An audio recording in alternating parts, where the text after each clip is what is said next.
Avez-vous déjà remarqué comment certains semblent avoir une longueur d'avance avant même que le monde ne se réveille? Ce n'est pas de la chance, ce n'est pas du talent, c'est un rituel, des choix répétés et silencieux que la plupart des gens négligent, surtout à la première heure de la journée. Car votre matin n'est pas seulement le début de la journée, c'est le début de vous, de votre état d'esprit, de votre énergie, de votre orientation. Et si vous gâchez cette fenêtre sacrée, vous ne perdez pas seulement du temps, vous perdez de l'élan. Les stoïques le savaient. Il enseignait que le premier acte de chaque jour doit être fait en toute conscience.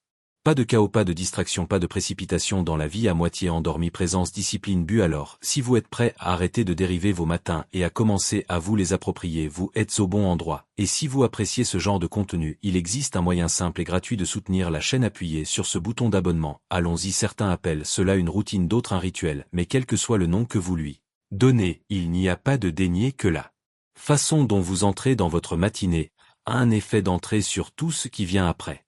Et cette ondulation, elle apporte soit ordre, soit chaos, clarté ou confusion, force ou énergie dispersée. La plupart d'entre nous ne réalisent pas à quelque chose de puissant se trouve dans les premières minutes après l'ouverture des yeux. Nous sortons du lit, vérifions notre téléphone, laissons entrer le monde avant même de nous être connectés. Mais ces premiers instants ne concernent pas seulement sortir du lit, ils concernent décider qui est en charge. Vous ou votre pilote automatique. Pensez à votre matinée comme à une rangée de dominos.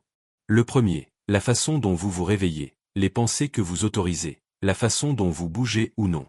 Mais tout le reste en mouvement. Pousse ce premier avec présence et objectif et vous créez un élancement qui se transporte dans votre travail, vos relations, votre état d'esprit. Mais si ce premier domino tombe par accident, appuyez sur snooze, prenez le téléphone, faites défiler. Sans réfléchir, vous déclenchez une réaction en chaîne plus difficile. Arrêter le reste de la journée devient un jeu de rattrapage et non de direction. Marc Aurèle, l'empereur romain et philosophe stoïque, a écrit: quand vous levez le matin, pensez au privilège que c'est d'être en vie. Penser pour profiter, pour aimer. Ce n'est pas un luxe poétique, c'est une pratique, un rappel que vos premières pensées comptent. Et si votre esprit est obscurci par les messages d'information, les distractions, avant même d'avoir planté les pieds comment pouvez-vous espérer traverser la journée avec clarté? Et ce n'est pas seulement du stoïcisme qui dit cela. Carl Jung, le père de la psychologie analytique, a souligné que tant que vous ne rendez pas l'inconscient conscient, il dirigera votre vie et vous l'appellerez destin. La plupart de nos matins sont guidés par des habitudes inconscientes que nous ne choisissons pas. Nous les héritions d'hier, mais au moment où vous faites une pause, respirez et décidez consciemment de votre prochaine action, c'est le moment où vous cessez de vivre en répétition et commencez à vivre avec un but. Aristote croyait que l'excellence n'est pas un acte, mais une habitude, qui signifie que votre grandeur ne se cache pas dans une réussite future. Elle se construit maintenant dans des décisions tranquilles que personne ne voit, comme si vous appuyez sur snooze ou vous levez, si vous défilez sans fin ou si vous restez assis en silence. Ces petits actes répétibles deviennent votre identité. Vous devez ce que vous faites régulièrement. Ce n'est pas ce que vous pensez faire. Voici la question. Quelle est la toute première chose à laquelle vous consacrez votre énergie le matin? Est-ce réactif ou intentionnel? Est-ce que cela vous calme ou vous accélère? Est-ce que cela vous rapproche de qui vous voulez être ou vous en éloigne? Platon a dit un jour, le début est la partie la plus importante de l'œuvre. Cela s'applique à l'art, à la vie et surtout à votre journée. Quand vous maîtrisez votre début, vous maîtrisez votre rythme demain. Ne commencez pas votre journée en réagissant, commencez-la en choisissant. Choisissez de faire une pause, choisissez de respirer. Choisissez de diriger votre journée au lieu de la poursuivre, parce que ce premier pas, il ne s'agit pas seulement de se réveiller, mais de se réveiller avec une direction. Et si vous faites cela, même une fois, vous sentirez le changement. Vous comprendrez que vous n'êtes pas imputable face à vos habitudes. Vous n'êtes pas coincé dans une boucle. Vous êtes capable de donner le ton, de façonner votre énergie, de décider de ce que vous sentez la journée avant même qu'elle ne commence. Certaines batailles sont silencieuses, elles se déroulent dans l'obscurité avant le lever du soleil, quand personne ne regarde, et l'une des plus grandes se déroule entre vous et votre réveil. Il est facile de l'ignorer. Plus que 5 minutes, n'est-ce pas? Mais la vérité est que ce moment a plus de poids qu'on ne voulait l'admettre, car il ne s'agit pas vraiment de repos, mais de résistance. Et quand vous appuyez sur snooze, vous ne reportez pas seulement votre journée, vous vous reportez vous-même. Chaque fois que vous vous retournez et faites silencieuse l'alarme, vous envoyez un signal subtil à votre esprit. Je ne suis pas prêt, j'affronterai la vie plus tard.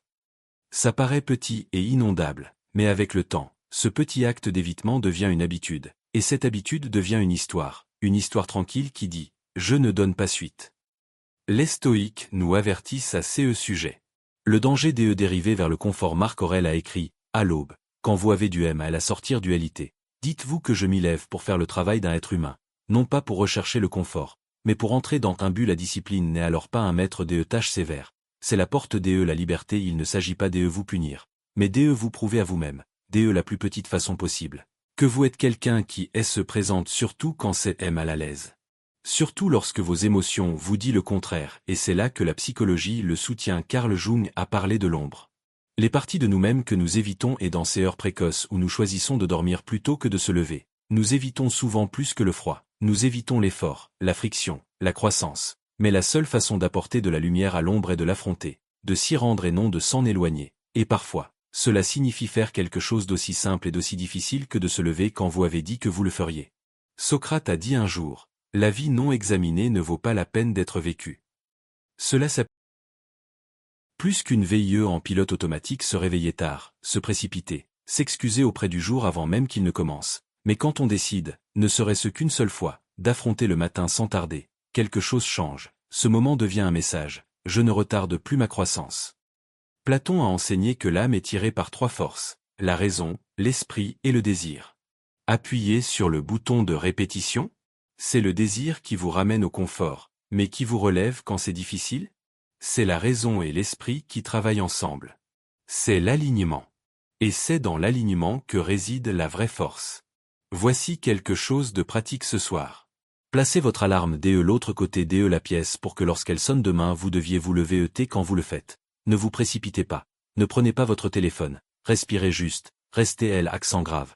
Laissez votre corps se réveiller avant que le monde ne le fasse. Dites-vous à haute voix ou en silencieux. Je m'y présente même quand c'est difficile, parce qu'il ne s'agit pas seulement de se réveiller. Il s'agit de devenir le genre de personne qui tient ses promesses. Même les plus tranquilles, les plus petites, celles que personne d'autre ne voit. Et quand vous construisez ce genre de confiance en vous-même, jour après jour, vous commencez à marcher différemment, à penser différemment, à vivre différemment. Il a quelque chose d'étrangement puissant dans la première chose que vous faites après vous être réveillé. On dit que cela n'a pas d'importance. Vous êtes à moitié endormi. Personne ne vous regarde. Et votre journée n'a pas vraiment commencé. Mais ce premier choix, ce que vous décidez de faire de vos mains, votre attention, votre énergie, ce choix a du poids. Il façonne la façon dont votre cerveau aborde le reste de la journée. Et c'est exactement pourquoi que quelque chose d'aussi simple que faire son lit n'est pas seulement une question de rangement. C'est une question d'entraînement de votre esprit à terminer ce qu'il a commencé. Les stoïques croient. En commençant la journée avec un but, Sénèque a dit, que tous vos efforts soient orientés vers quelque chose, gardez ce but en vue. Faire son lit peut paraître banal, mais c'est un acte intentionnel, un petit, oui, mais décisif. Il dit à votre cerveau, cet espace compte, ce moment compte, je contrôle ce qui se passe ensuite. Ce n'est pas juste une routine, c'est de la conception. Et parlons de psychologie une seconde. Terminer n'importe quelle tâche, aussi mineure, donne à votre cerveau une dose de dopamine.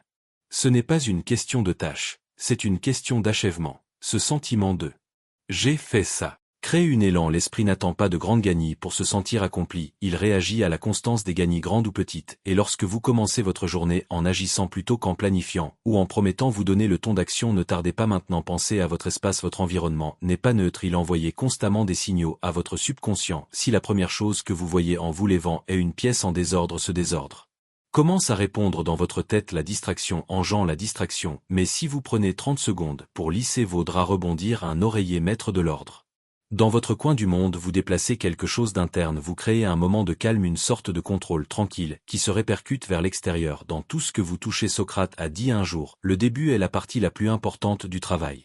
Il est facile de se concentrer uniquement sur les grands objectifs, la carrière que vous voulez, les habitudes que vous essayez de construire, les relations que vous voulez améliorer, mais rien de tout cela ne commence au sommet. Ça commence dans les plus petits endroits, ceux qui semblent trop ordinaires pour compter ceux que vous êtes tenté de sauter, et pourtant c'est exactement là que l'identité se construit.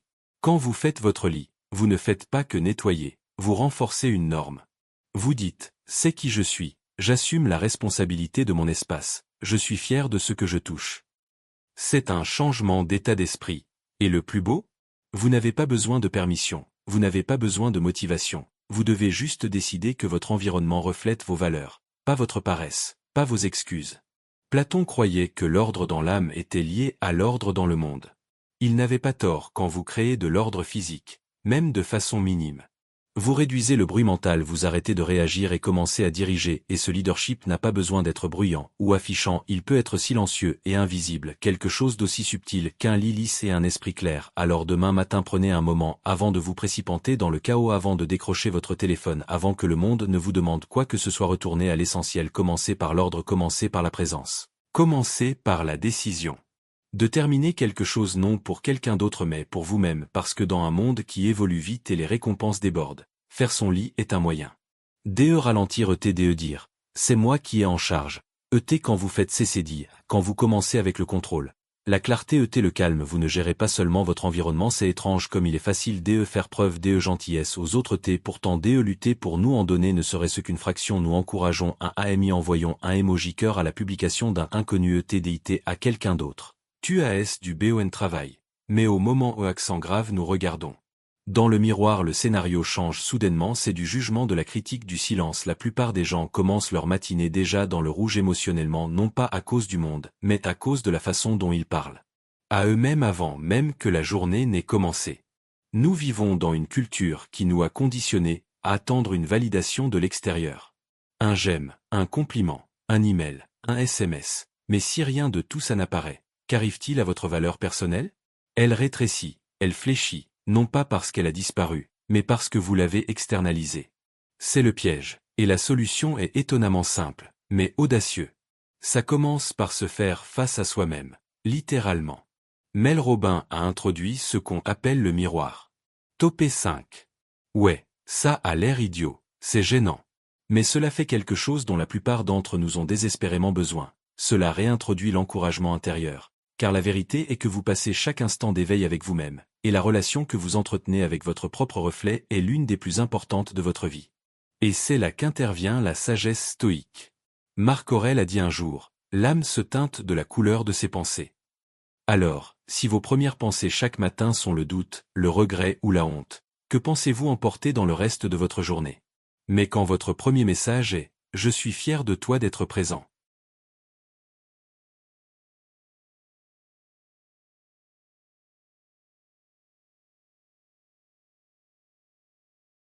ou même simplement, nous avons ce qu'il faut, le TON change, il ne s'agit pas de géo, mais d'alignement. Il s'agit commencer la journée avec un message qui construit non qui brise. Carl Jung, le père la psychologie analytique, a souligné l'importance reconnaître soi-même. Il croyait que la vraie force vient de l'intégration, et non du rejet, de toutes les parties de qui nous sommes. Cela signifie que votre reflet ne doit pas être votre ennemi, il doit être votre allié. Le miroir ne doit pas être un lieu de critique, il doit être un point de contrôle, un endroit où vous vous enregistrez et non vous départez. Et quand vous pensez, le miroir est le seul endroit où vous rencontrez le vrai vous sans distraction, aucun filtre, aucun rôle à jouer, juste vous, humain honnête et brut. Platon a dit un jour, la première et la plus grande victoire est de vous conquérir vous-même. Ça commence ici, pas par une grande réussite, pas par une approbation extérieure, mais dans le moment de calme où vous vous regardez dans les yeux et décidez d'être votre propre soutien. Alors voici ce qu'il faut faire demain matin avant de toucher votre téléphone, avant de laisser entrer le bruit. Marchez vers le miroir, tenez-vous droit, pas besoin de discours, pas besoin de perfection. Regardez-vous juste dans les yeux et donnez-vous un simple « top 5 ». Ça peut paraître gênant, ça peut paraître ridicule, c'est ok, faites-le quand même. Cette gêne, c'est un signe que vous faites quelque chose d'inconnu, mais nécessaire. Aristote a enseigné que nous devenons ce que nous faisons à répétition. L'encouragement n'est pas différent. Plus vous vous entraînez à vous parler avec respect, plus cela devient naturel, plus votre cerveau commence à croire que, oui, peut-être que je suis quelqu'un qui vaut la peine d'être encouragé. Alors demain, donnez-vous un top 5, pas pour le show, pas pour quelqu'un d'autre, mais pour la connexion, pour la force, pour le courage silencieux qu'il faut pour continuer à essayer de continuer à être présent, parce que vous n'avez pas besoin d'une parfaite estime de soi pour aller de l'avant, vous devez juste arrêter d'être votre pire ennemi. Donnez-vous le genre d'encouragement que vous attendez toujours d'entendre, parce que vous êtes celui qui a le plus besoin de l'entendre, et quand vous commencez votre journée avec ce genre d'énergie, vous arrêtez d'avoir Besoin du monde pour vous valider, vous vous validez, et cela change tout. Il y a un moment fragile et puissant qui existe entre le réveil et l'action. C'est calme, toujours impasse, et dans cet espace, avant que le monde n'entre, vous avez une chance de vous rappeler qui vous êtes et qui vous voulez être. Mais la plupart d'entre nous ne protégeons pas ce moment, nous le donnons instantanément, inconsciemment, à un écran. Ce petit appareil à côté de votre lit, ce n'est pas neutre, c'est une ligne directe vers le bruit du monde. Messages, notifications, avis, attente. Vous faire défiler et soudaine, vous ne pensez plus à vos propres pensées. Vous réagissez à la vie de quelqu'un d'autre, à l'urgence de quelqu'un d'autre, au drame de quelqu'un d'autre, et tout cela avant même d'avoir pris votre premier souffle. La journée avec intention. Les stoïques nous ont mis en garde contre ce genre de piège, le danger de laisser des influences extérieures gouverner notre vie intérieure. Épictète a dit: la liberté est le seul but valable dans la vie, on l'obtient en ignorant les choses qui sont hors de notre contrôle. Quoi de plus hors de votre contrôle que le chaos du monde numérique avant le lever du soleil? Lorsque vous prenez votre téléphone, la première chose que vous renoncez à votre souveraineté vous permet de laisser les gros titres, les flux RSS et les besoins des autres donner le ton à votre journée. Avant même que vous n'ayez que Z, souvenez de votre propre. Carl Jung a compris l'impact du comportement inconscient. Il a dit: tant que vous ne rendez pas l'inconscient conscient, il dirigera votre vie, et vous l'appellerez destin. Et c'est exactement ce qui se passe lorsque vous prenez votre téléphone par habitude. Vous ne faites pas de choix, vous exécutez un programme, et ce programme éloigne votre énergie de la présence, éloigne de la clarté, éloigne de vous-même. Maintenant, voici la simple vérité. Votre attention est votre vie, où votre attention va, votre énergie suit, et si la première chose, ce que vous faites chaque matin, c'est de donner cette attention. Vous commencez la journée par une place de réaction, au lieu d'une direction. Platon a dit un jour: la première et la meilleure victoire est de se conquérir soi-même. Vous ne vous conquérez pas en contrôlant chaque détail de la journée. Vous vous conquérez en maîtrisant les petits moments qui façonnent votre comportement, comme ce que vous faites et ce que vous ne faites pas juste après votre réveil. Parlons psychologie, une seconde. Votre cerveau est incroyablement impressionnable dans les 20 à 30 premières minutes du matin. C'est à ce moment que votre subconscient est le plus ouvert. C'est une fenêtre de vulnérabilité mais aussi potentielle. Ce que vous nourrissez compte. Si vous commencez par le chaos, votre système nerveux s'allume, les substances chimiques du stress commencent à circuler. Mais si vous commencez par l'immobilité, la respiration, le mouvement, le silence, votre système se stabilise. Vous commencez par la paix et cette paix devient un tampon pour tout ce que la journée vous réserve. Socrate croyait que la connaissance de soi était le fondement d'une bonne vie, et quel meilleur moment pour se connecter à soi-même que lorsque vous êtes à l'écart des exigences du monde? Ce temps est sacré non pas au sens religieux, mais au sens humain. Sacré parce que c'est à vous, sacré parce que vous pouvez toujours choisir qui vous voulez être au lieu de devenir ce que le monde vous fait pression de devenir. Alors voici le défi: mettez votre téléphone hors de portée ce soir, mieux encore laissez-le dans une autre pièce, achetez un réveil pas cher si vous en avez besoin. Quand vous vous réveillez demain, donnez-vous 20 à 30 minutes de rien, pas d'alerte, pas de défilement, pas de voix extérieure, respirez juste, pensez juste. Marchez lentement. Étirez-vous, gorgez de l'eau, ouvrez une fenêtre, écrivez une chose pour laquelle vous êtes reconnaissant, laissez votre esprit vaguer, laissez votre âme arriver. Parce que vous n'avez pas été construit pour commencer votre journée dans une frénésie d'entrée, vous avez été construit pour la diriger avec intention. Aristote a enseigné que nous sommes ce que nous faisons à répétition, et si la première chose que vous faites à répétition est d'abandonner votre esprit à la distraction, alors la distraction devient votre défaut. Mais si la première chose que vous faites est de retourner à vous-même, non pas comme une réaction, mais comme un rituel, alors la présence devient votre pouvoir. Il y a quelque chose dans le petit matin qui fait que tout semble plus lourd qu'il ne l'est en réalité. Même la plus petite tâche comme se lever, s'habiller ou bouger son corps peut se sentir comme une montagne, et c'est là que la plupart des gens se bloquent. Nous pensons que la motivation devrait venir en premier, que nous devons nous sentir prêts avant d'agir, mais la vérité est que la motivation est souvent la dernière à apparaître. Ce qui vous fait vraiment bouger, pas l'inverse. Votre corps est bien plus honnête que vos pensées, alors que votre esprit est encore occupé à trouver des excuses. Votre corps est prêt à partir, c'est votre esprit qui veut du réconfort. Votre corps, il veut du rythme, du flux, du souffle, et quand vous lui donnez même seulement 10 minutes de mouvement intentionnel, quelque chose change, votre humeur s'améliore. Votre énergie augmente, votre perspective s'améliore. Pourquoi? Parce que le mouvement discipline le brouillard. Les stoïques croient que nous devons agir selon la nature. Et quoi de plus naturel que de bouger dès le matin? Sénèque a écrit: un joyau ne peut être poli sans frottement, ni un homme perfectionné sans épreuve. Parfois, cette épreuve consiste simplement à se débarrasser du sommeil et à faire circuler le sang. Vous n'avez pas besoin de courir 8 km. Vous n'avez pas besoin d'un programme d'entraînement complet. Ce dont vous avez besoin, c'est d'un signal à votre cerveau. Nous ne nous cachons pas aujourd'hui, nous nous y engageons. Carl Jung a souligné l'intégration du corps et de la psyché, qui ne sont pas séparés, mais entrelacés. Quand vous bougez votre corps, vous réveillez les parties de votre esprit qui sont autrement dormantes. C'est pourquoi l'anxiété s'adoucit après une marche.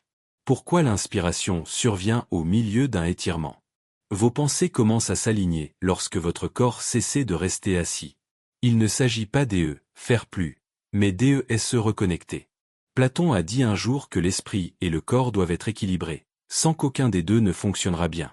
La plupart d'entre nous sommes bisexusés, nous pensons trop.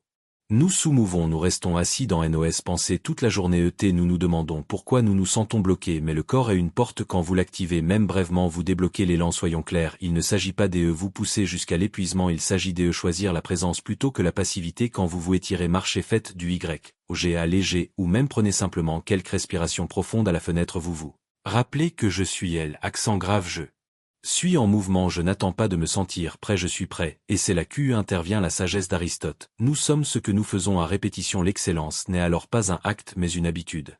10 minutes de mouvement faites régulièrement constituent plus que de la forme physique, elles développent le respect de soi parce que vous vous présentez non seulement en théorie mais physiquement. Socrate a également parlé d'harmonie et d'alignement de l'âme avec le corps. Il voyait la santé physique non pas comme de la vanité mais comme une vertu. Quand vous prenez soin de votre corps, vous façonnez aussi votre caractère et c'est par des actions quotidiennes, les simples et répétables, que vous façonnez qui vous êtes. Alors voici votre mouvement demain matin. N'attendez pas, n'y pensez pas trop. Dès que vous vous levez, passez juste 10 minutes à bouger.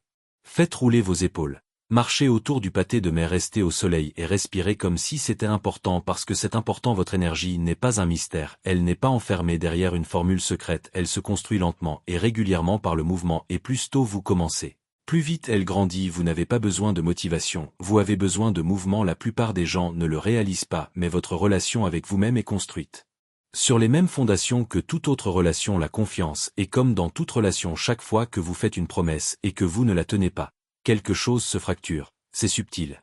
Presque invisible au début, vous vous dites que vous vous réveillerez tôt, que vous allez faire une promenade ou que vous n'utiliserez pas votre téléphone pendant la première heure, mais ensuite vous ne le faites pas et vous le faites plusieurs fois jusqu'à ce que finalement vos mots commencent à signifier moins, même pour vous. Ce dont nous ne parlons pas assez, c'est à quel point cela affecte profondément votre confiance en vous, pas la confiance fortement, la confiance performative, mais la croyance intérieure tranquille qui dit « quand je dis que je vais faire quelque chose, je le fais ». C'est le genre de confiance qui change tout et la vérité est qu'il ne faut pas de changement massif pour la construire. Vous n'avez pas besoin de devenir une personne différente du jour au lundi, il vous faut une petite promesse et le courage de la tenir. Les stoïques l'ont compris mieux que quiconque. L'Épictétus a dit « Dites-vous d'abord ce que vous voudrez être et faites ensuite ce que vous avez à faire ». Un réalisateur simple sans flotterie, il ne parlait pas de grands projets ou de routine parfaite, il parlait d'intégrité, de devenir quelqu'un dont les actions correspondent à leurs paroles et cela commence par les plus petites choses. Platon croyait que l'harmonie dans l'âme vient de la cohérence lorsque la raison et l'action étaient synchronisées. Cela signifie que lorsque vous tenez ne serait-ce qu'une seule promesse par jour, vous créez un alignement interne, vous vous sentez moins dispersé, plus sûr de vous, vous cessez d'avoir l'impression de vivre deux vies, une où vous planifiez et une où vous retardez. Cela n'a pas besoin d'être compliqué, cela pourrait être aussi simple que de boire un grand verre d'eau au moment où vous vous réveillez, ou de rester dehors une minute pour respirer, ou de faire votre lit avant de consulter votre téléphone. L'action en elle-même n'a pas autant d'importance que le message derrière elle. J'ai dit que je ferais ceci, et je l'ai fait. Le message devient une identité. Et l'identité une fois enracinée dans la confiance est difficile à ébrancher. Socrate a dit un jour, pour vous trouver, pensez par vous-même, choisir votre promesse chaque matin est une façon de le faire, c'est une déclaration, c'est ce qui compte pour moi aujourd'hui et je l'honorerai. Non pas parce que quelqu'un regarde, non pas parce que cela fait partie d'une tendance de productivité, mais parce que c'est ainsi que vous reconstruisez la confiance en vous-même, un acte silencieux à la fois et. Voici ce qui se passe lorsque vous commencez à tenir cette promesse de manière constante, vous n'avez plus besoin de motivation, vous négociez plus avec vous-même. Vous devenez simplement quelqu'un qui va jusqu'au bout et cette version de vous-même, C'est de là que vient votre force, c'est de là que naît la discipline. Alors essayez ceci demain matin, choisissez une petite chose, une promesse, tenez-la, repassez le lendemain, puis encore que cela soit si petit que vous ne pouvez échouer, et si cohérent que cela devienne partie de vous. C'est comme ça que le vrai changement commence, non pas par la pression, mais par le respect de soi, non pas en faisant tout mais en faisant une chose et en la faisant bien. Il y a une.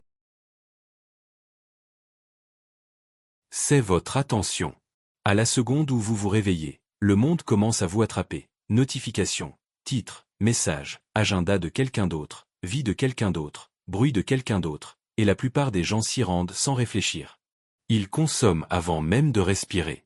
Ils ouvrent leur téléphone avant d'ouvrir complètement les yeux, et lentement, au fil du temps, ils oublient à quoi ressemblent leurs propres pensées. Mais que se passera-t-il si vous faisiez quelque chose de différent ?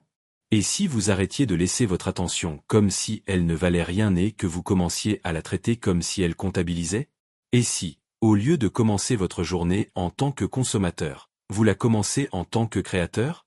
Vous n'avez pas besoin d'écrire un roman au lever du soleil. Vous n'avez pas besoin de peindre un chef-d'œuvre ou de concevoir la prochaine grande chose. Vous devez juste créer quelque chose qui vous appartienne. Une phrase dans un journal, une idée griffée dans un carnet, une intention exprimée à haute voix dans le silence de votre pièce. Ce n'est pas seulement de l'expression personnelle, c'est de l'AUT au leadership. Les stoïques l'ont compris profondément. Marc Aurèle, qui dirigeait un empire et prenait encore le temps d'écrire en privé le matin, croyait qu'il faut se concentrer à chaque minute comme un Romain.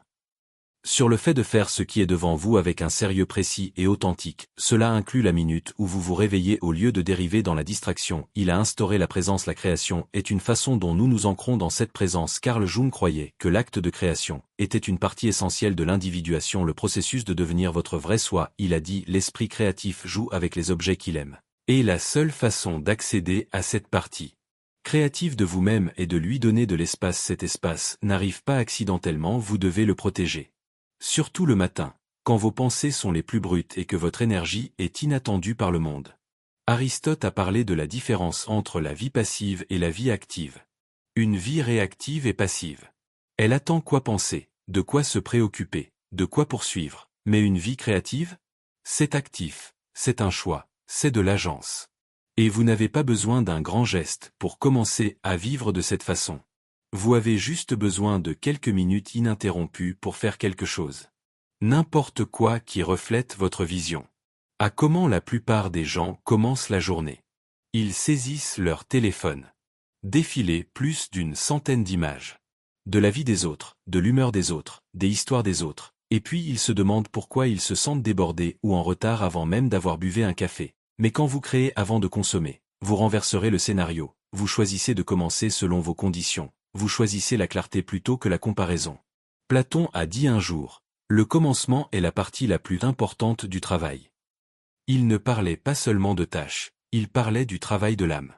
La façon dont vous commencez façonne la façon dont vous voyez le reste, et si vous commencez en vous connectant à vous-même, en créant au lieu de consommer, vous entrez dans le monde avec plus de direction, plus de calme, plus de force. Alors voici l'invitation demain matin, résistez à l'envie de vérifier votre téléphone. Laissez-le face vers le bas, hors de portée, et avant de vous ouvrir au bruit, ouvrez-vous à vous-même. Écrivez une pensée, exprimez une intention, esquisse une idée isolée. Elle n'a pas besoin d'être profonde ou polie, elle doit juste être la vôtre. Socrate croyait qu'une vie non examinée ne valait pas la peine d'être vécue. La création, même sous sa plus petite forme, est un examen, c'est une exploration.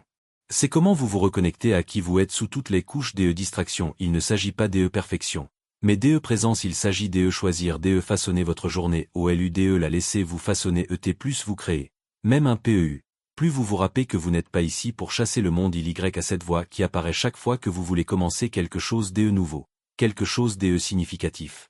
C'est subtil, persuasif et convaincant. Il déité. Attendez d'être mieux préparé. Ou, planifions juste un peu plus. Ou le classique, CCDA doit être parfait. Cette voix semble sûre mais elle ne vous aide pas à grandir, elle vous maintient bloqué. La perfection est un piège déguisé en norme élevée, mais en réalité c'est la peur déguisée. Les stoïques ne se sont jamais souciés des conditions parfaites. Ils savaient que la vie était imprévisible, souffle injuste, c'est pourquoi ils se concentraient sur CE qui étaient toujours sous votre contrôle. Votre prochain coup Épictète à déité. N'expliquez pas votre philosophie, incarnez-la. Cela signifie arrêter de parler de ce que vous allez faire et faites-le même si c'est difficile. Même si c'est petit, même si c'est gênant, le pouvoir est dans l'action. Carl Jung a dit un jour, « Vous êtes ce que vous faites, pas ce que vous promettez de faire. » Et cette citation est d'autant plus on l'entend, car la plupart d'entre nous attendent un moment magique, une vague de clarté, de motivation ou de certitude qui n'arrive jamais. Mais la confiance ne vient pas avant l'action, elle vient de l'action. Vous construisez la croyance en vous-même en allant jusqu'au jour, non pas en le faisant parfaitement, mais en le faisant quand même. Platon croyait que l'action façonne le caractère, pas la théorie, pas l'intention. L'action, et elle n'a pas besoin d'être révolutionnaire, elle doit juste être cohérente. Pensez à un ballon sur un terrain. Vous n'avez pas besoin de marquer un but à chaque fois. Vous devez simplement faire avancer le ballon pouce par pouce, étape par étape. Ce mouvement répété quotidien crée un élan et un élan. C'est là que commence la vraie transformation. La raison pour laquelle l'élan compte plus que la motivation. La motivation est simple. La motivation est émotionnelle. Elle vient et vient. Elle est basée sur ce que vous... Mais grâce à un instantané discipliné et à des actions quotidiennes, il ne se préoccupait pas de si vous trébuchiez, il se préoccupait de si vous refusiez d'essayer. Alors voici le défi, choisissez votre habitude de faire bouger la balle. Une seule, faites-le chaque jour. N'attendez pas de vous sentir prêt. N'attendez pas que les conditions soient parfaites. Ne réfléchissez pas trop. Présentez-vous et faites-le, même si c'est désordonnant, même si vous êtes fatigué, même si vous n'êtes pas sûr. Ce petit acte est la preuve que vous êtes toujours dans le jeu. Et, avec le temps, ces petits actes s'agissent, ils deviennent une identité, ils deviennent un élan. Ils deviennent la force silencieuse qui vous fait avancer quand la motivation manque. Il y a une sorte d'illusion. Nous tombons tous dans la croyance que la personne que nous devenons est quelque part loin dans le futur, qu'une fois que nous aurons débroché l'emploi de rêve, que nous aurons amélioré notre horaire ou que nous serons enfin rencontrés, alors nous deviendrons la version de nous-mêmes que nous avons imaginée. Mais ce n'est pas comme ça que ça fonctionne. L'identité n'est pas quelque chose qui apparaît soudainement un jour, elle se forme tranquillement, instantanément, surtout lorsque personne ne regarde, surtout le matin, avant le bruit, avant que le monde n'exige quoi que ce soit de vous. Chaque jour, vous votez pour la personne que vous devenez et ces votes ne viennent pas sous la forme de grandes déclarations ou de moments de percée. Ils viennent dans les petits choix tranquilles que vous faites, que ce soit de vous lever quand le réveil sonne ou d'appuyer sur snooze, que ce soit de commencer votre journée avec un objectif ou de dériver dans la réaction, que ce soit d'agir avec clarté ou de rester coincé dans le pilote automatique d'hier. C'est là que la transformation se produit, dans les petites décisions répétées qui semblent ordinaires mais ne le sont pas.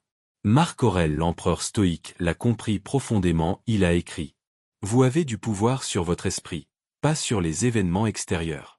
Comprenez-le, et vous trouverez la force. » Cette force se construit dans ces premiers instants du matin, lorsque vous récupérez votre esprit des distractions et que vous vous centrez sur qui vous voulez être, pas sur celui que le monde essaie de faire de vous. Carl Jung aurait appelé ce processus l'intégration. Amenez vos désirs conscients et vos habitudes inconscientes en harmonie. Il croyait que la plénitude ne vient pas de la perfection, mais de la propriété, de la prise de responsabilité pour les choix qui façonnent votre identité. Cela signifie que vous n'attendez pas que la clarté arrive. Vous la créez en agissant en alignement avec le type de personne que vous voulez devenir. Socrate a dit: l'âme est teinte de la couleur de ses pensées, et les pensées que vous autorisez dans la première chose le matin, la façon dont vous pensez à vous-même, votre journée, votre but, ces pensées deviennent le ton de toute votre vie. Alors, lorsque vous commencez votre journée sans réflexion, sans conscience, vous risquez de devenir un personnage passif dans votre propre histoire, mais quand vous commencez avec intention, même si ce n'est qu'une profonde respiration et une décision consciente d'agir, vous passez de la réactivité à la délibérée. Platon croyait que la CL, accent aigu d'une VE juste, était l'ordre non seulement dans le monde, mais dans l'âme. Ce genre d'ordre interne n'arrive pas par accident, il vit la discipline, la structure du choix, qui compte avant que les distractions ne s'inspirent. La façon dont vous passez votre matinée est le plan directeur, la façon dont vous construisez cet ordre intérieur. Il ne s'agit pas contrôler chaque détail, mais s'ancrer dans quelque chose de réel avant que le chaos ne commence. Aristote a enseigné que le caractère se forme par l'habitude et non par des souhaits psychologiques. Pas d'objectif élevé. Les habitudes et les habitudes naissent de la répétition. Donc, si vous commencez chaque journée en réagissant précipitamment ou en vérifiant, vous renforcez l'identité de quelqu'un qui attend que la vie se produise. Mais si vous commencez par une réflexion, un mouvement, une clarté ou même une petite action disciplinée, Vous dites à votre esprit, c'est qui nous sommes maintenant. Alors voici le défi et c'est simple, mais ce n'est pas facile demain matin avant de prendre votre téléphone, avant de vérifier l'heure, avant de défiler, de vous précipiter ou de vous distraire. Posez une question. Quel genre de personne est-ce que je veux être aujourd'hui? Demandez-le doucement et honnêtement.